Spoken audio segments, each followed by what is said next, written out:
All through our history, a small number of people have clung passionately to the belief that men and women should be free.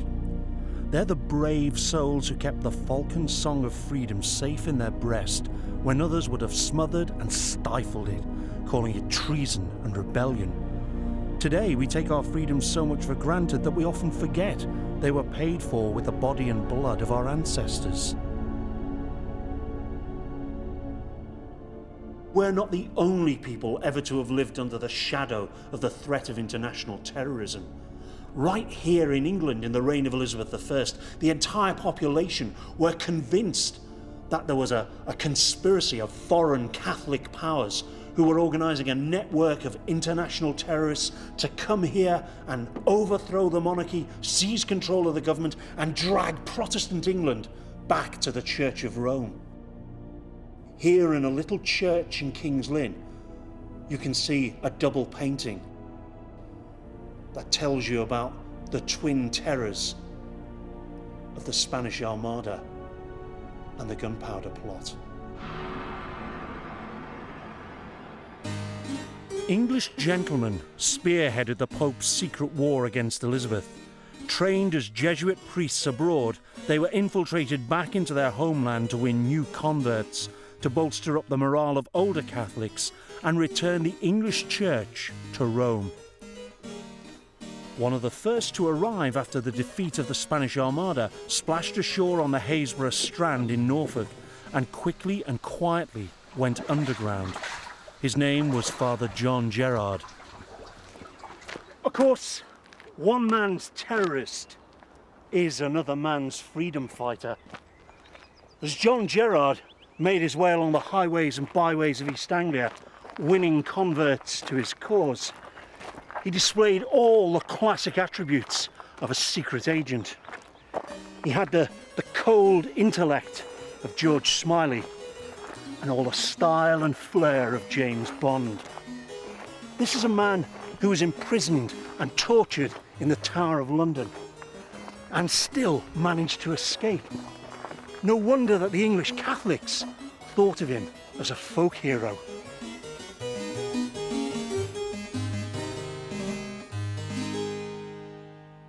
He pretended to be an English gentleman out in search of a lost hawk with a little hood and a lure. And anyone who saw him on the road was treated to his sad tale of how he'd lost his hawk the previous day, and as it was a very precious and valuable one, he was keen to get it back. So he was going across the countryside in search of it. Very, very clever, because an English gentleman was allowed to go wherever he pleased across anybody's land in pursuit of a lost bird.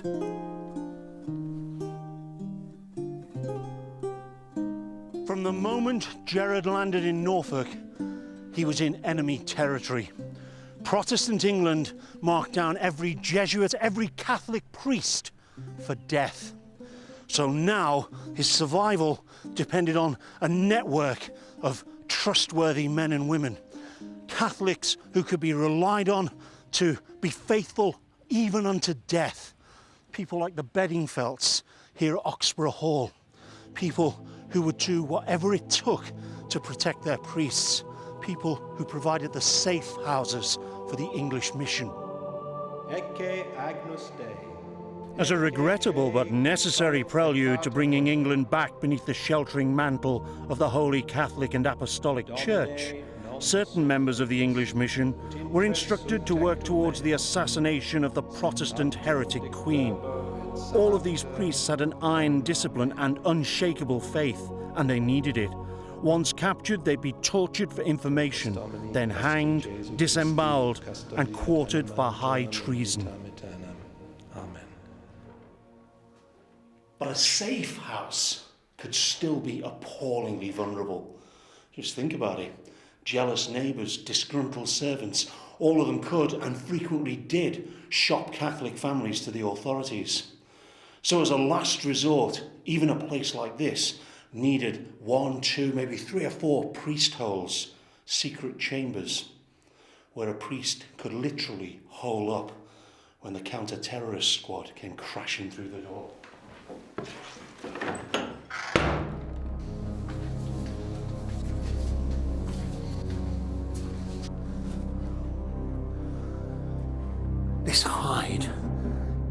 an astonishing piece of work. It is sited with absolute brilliance at a junction of a staircase, a turret, and an adjoining wing. From the outside, you'd have no idea that it was here. Except, this isn't the hide. This is just a little room adjoining the turret. The hide is down here. So, I'm going to do my celebrated impersonation of Pooh Bear and the honey pot to try and get down into this.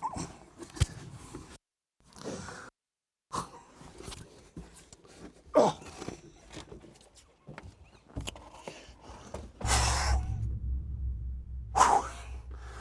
This place is so claustrophobic. And the point is that priests hiding in a place like this could be here for 4 or 5 days at a time, while the pursuivants, the men who came, the anti-terrorist squad, searched the entire building and tried to starve them out.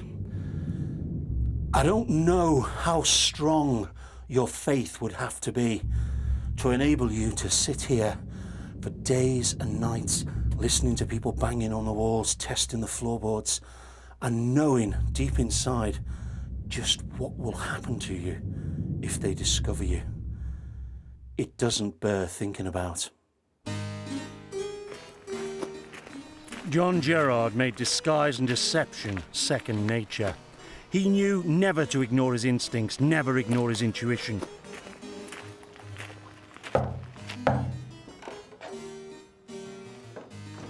With his cover in Norfolk and Suffolk growing dangerously thin, Father John was ordered south into Essex to Braddock's near Saffron Walden, to the old Catholic family, the Wisemans, who were sadly less than wise in their trust of their much-loved Protestant retainer, John Frank. While Gerard and his host played jovial hands of cards to the true faith. To the true faith. Frank informed the authorities of his suspicions. Bless you, Father. That Gerard was a Jesuit and an enemy of the state. He spied assiduously for them.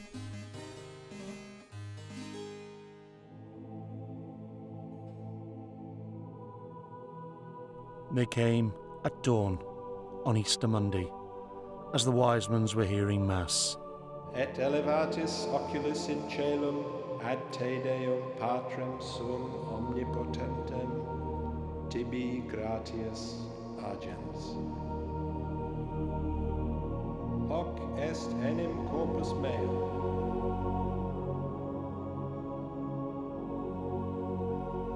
Simile modo postquam cenatum est. Corpus Domini nostri. Just like Judas at Eastertide 1594, he told the authorities that Gerard was theirs for the taking. Oh my God! It's them! The household knew precisely what was happening and precisely what to do. Gerard, arguing to make for one of the further hides, which he knew was well provisioned, was shoved unceremoniously into the nearest, the fireplace hide. As it was slammed shut over him, the searchers were already sweeping through the downstairs rooms. He was 3 days and nights in the hole with only a small jar of quince jelly and 2 biscuits. But this was nothing beside the ice-cold terror of hearing 2 guards lighting the fire above his head.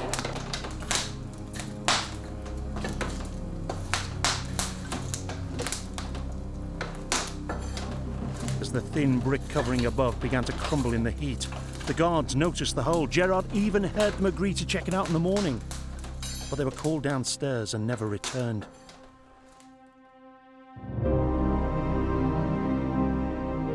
For Gerard, it was nothing less than the hand of God delivering him from his enemies.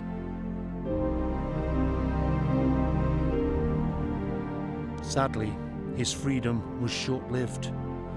Within weeks, he was taken up by the pursuivants and delivered to the Tower. Here, he suffered tortures devised by the venomously sadistic William Topcliffe, a rabid anti-Catholic. But the hand of God performed one last miracle for Father John. It delivered him from the appalling death that awaited him at Tyburn.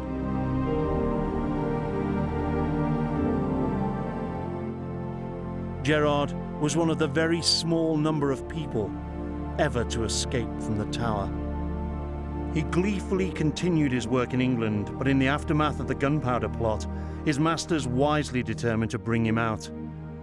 He survived to die peacefully in Rome, aged 73.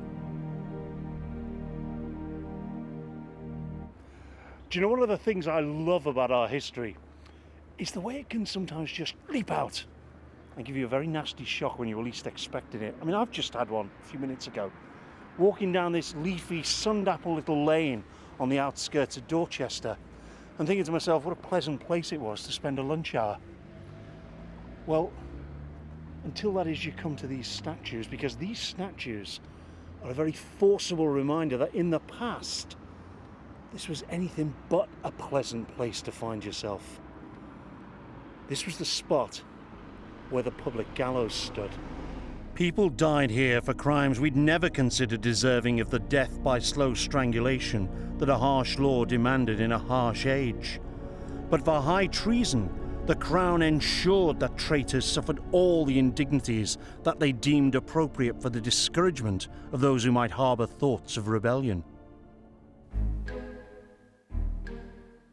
And they were just as keen to put women off the idea of rebelling against their husbands. The punishment for this petty or lesser treason was to be burnt at the stake.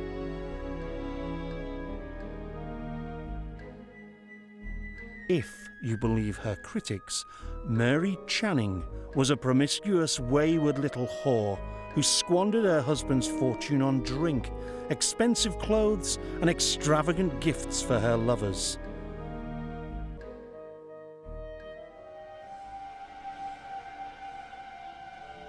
And when she got really bored with a dull life in Dorchester, she poisoned her husband with a beautiful vegetable broth, well flavoured with the unusual ingredient of fulminate of mercury.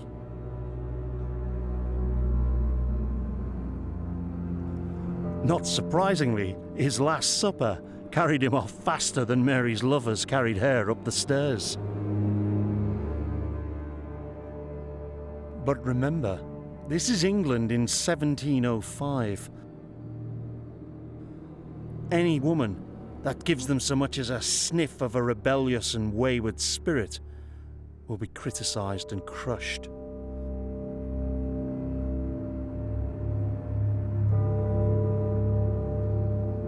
When her nearest and least dearest shuffled off his mortal coil in suspicious circumstances, no one was going to give Mary the benefit of the doubt.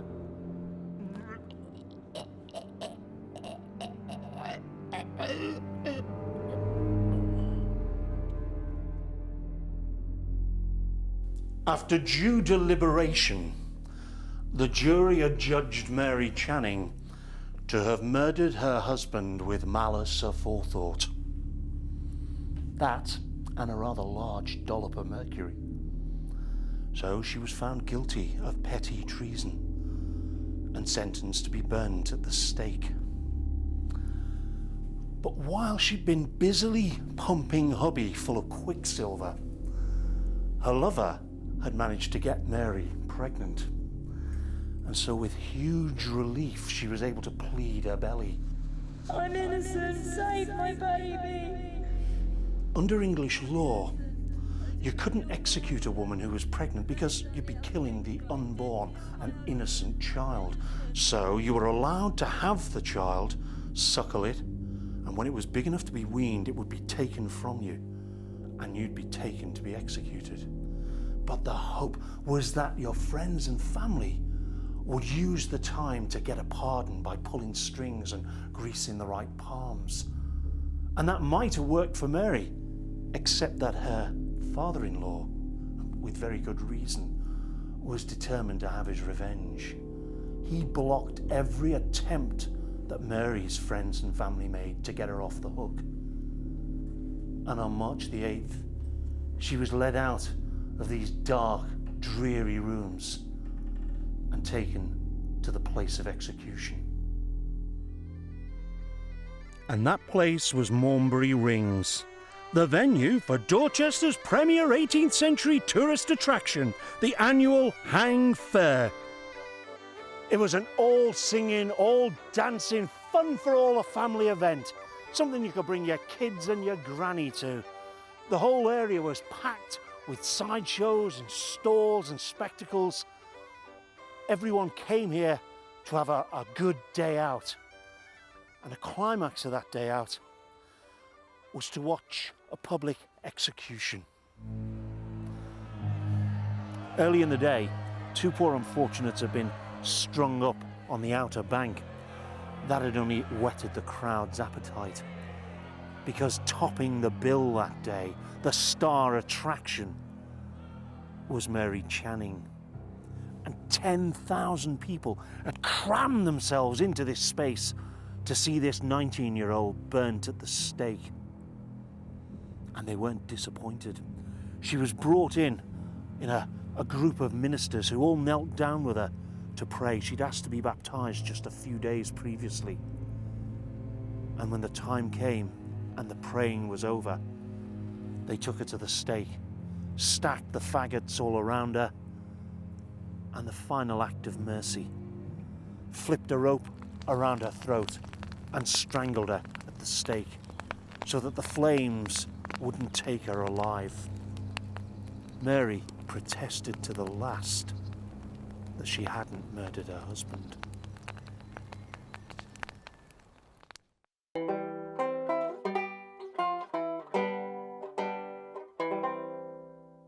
I'd say this was the most famous sycamore tree in the whole of Great Britain.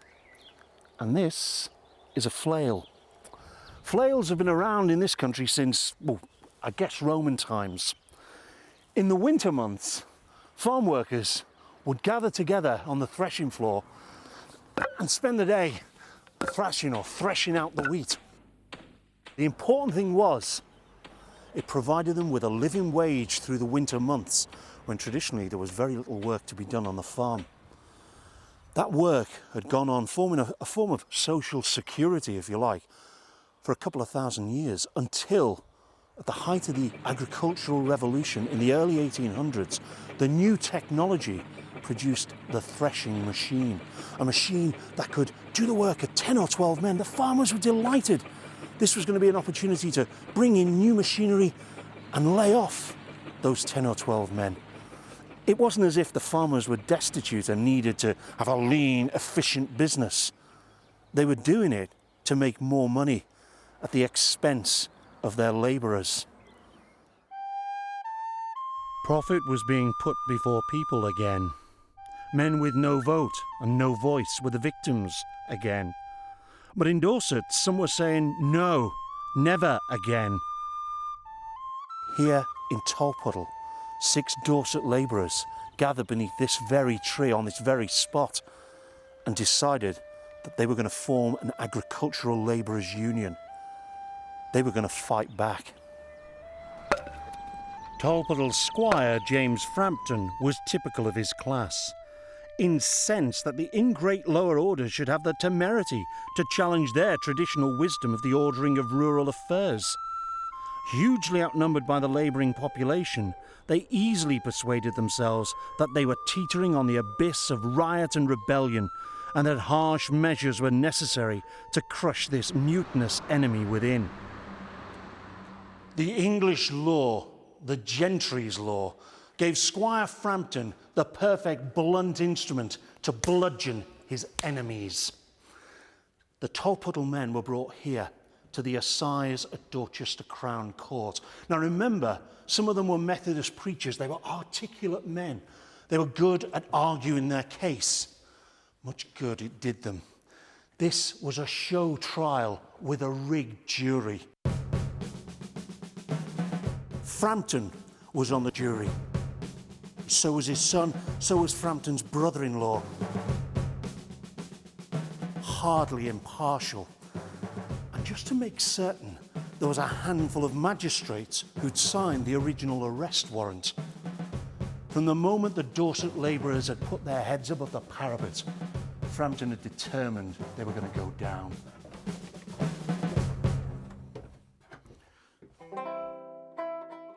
The 6 Tolpuddle martyrs were sentenced to 7 years penal servitude in Australia. as good as a death sentence to them and their families. Nobody ever found their way home from that abominable place. The men were packed into prison ships with the most degraded and wretched of the population, literally the scourings of the jails. Now, conditions on some transports were healthier and more humane than many an English criminal had experienced in the hellholes of Whitechapel or the quaysides of Portsmouth.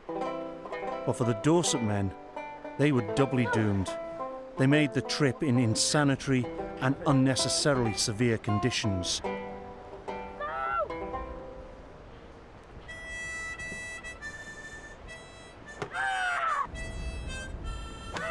But the unreasoning and unremitting harshness and distressingly casual brutality aboard ship didn't even begin to prepare them for the hellish nightmare that awaited them in Sydney Cove.